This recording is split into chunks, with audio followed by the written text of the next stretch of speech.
We're often asked in the emergency room how you can help us. And other than the things you're hearing all over the news about social distancing and staying home, there's one thing you can do that can really help us. And I ask patients to do this all the time, regardless of a COVID pandemic, so I'm totally going to take advantage of this moment. And that is to have difficult discussions about end-of-life care.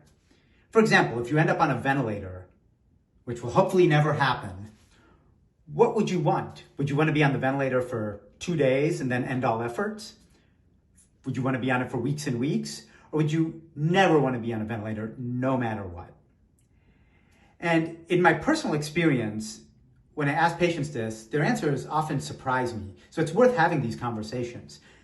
The other day, we had a 70-year-old who refused to be on a ventilator, and we were able to save that ventilator for somebody else. And the other thing I'd add is everybody needs to have these conversations.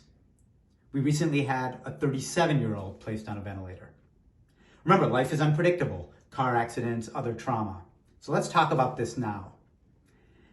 So what are the to-do actions? Number 1, talk to your parents, your children, your loved ones. Next, find someone who respects your wishes and can make these decisions for you if you can't make them. That person is your power of attorney. It doesn't even need to be a family member. You don't need a formal advance directive if you don't have one. There are online forms, or just verbally make your wishes known. And that will help our paramedics when they show up to your door and they know your wishes. And remember, do not resuscitate, DNR, does not mean do not treat. We can still give you oxygen, comfort measures, IV fluids, pain meds. And you're not locked in. You can always change these decisions at any time.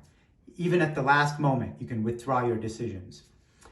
But what this does help is in the heat of the moment, in the emergency room.